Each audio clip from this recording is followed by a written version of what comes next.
Hi, my name is Travis Arms, one of the chaplains at Naval Submarine School.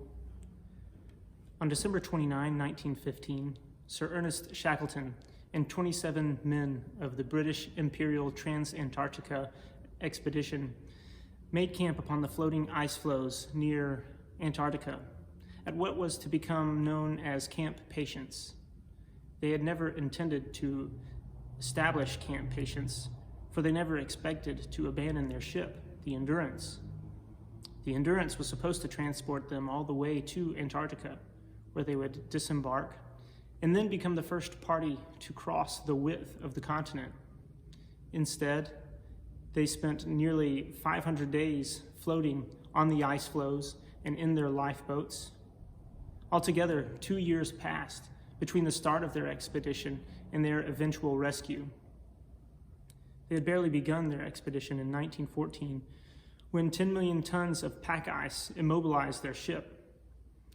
The expanding ice trapped the Endurance for 9 months and slowly squeezed the ship, crushing it and then sinking it. At one point, Shackleton decided to march 346 miles to a relatively nearby island for a cache of food and emergency supplies. Before beginning this leg of the journey, he demanded his men discard all but 2 pounds of non-essential items. Any more weight and they might not survive. Shackleton took the Bible he received from the Queen, conspicuously tore out and pocketed a passage from the book of Job in the 23rd Psalm, then placed the Bible in the snow. The photographer could only carry some of his photos from the expedition. Most men carried pictures of their loved ones from home, while their ship, the Endurance, would carry them no further. Their enduring spirit would carry them when they felt powerless, cold, starving, and uncertain.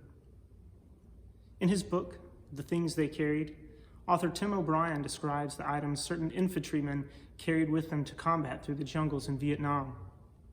Along with grenades and mines, ammunition and rations, they carried love letters, comics, candy, and sacred scriptures.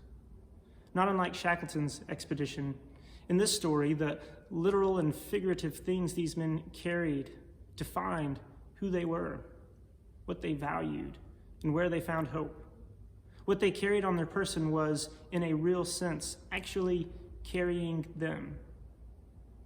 Today, our economy, our status quo, our normal, and so many of the things we expected to carry us through 2020 have been disrupted. Like the 28 men of Shackleton's expedition, by the way, who all survived, you may feel as if your journey has stalled, as if the winds are against you, as if the very ice below your feet is cracking.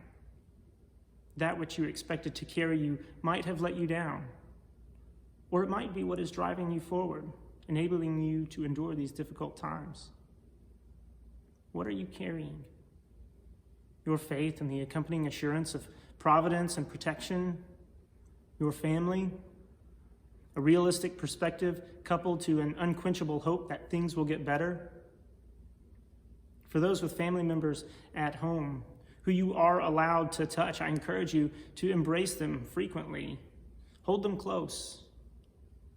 For those with friends and family that remain a phone call away, embrace them as best and as frequently as you can. In all times, the things that we cling to, the things we value most, the things we carry, define us, and in fact, carry us. If fear and anxiety are slowing or pulling you down, may you discover the ability to let go, to find instead handholds of hope. What are you clinging to? What are you embracing? What are you carrying? Is it carrying you?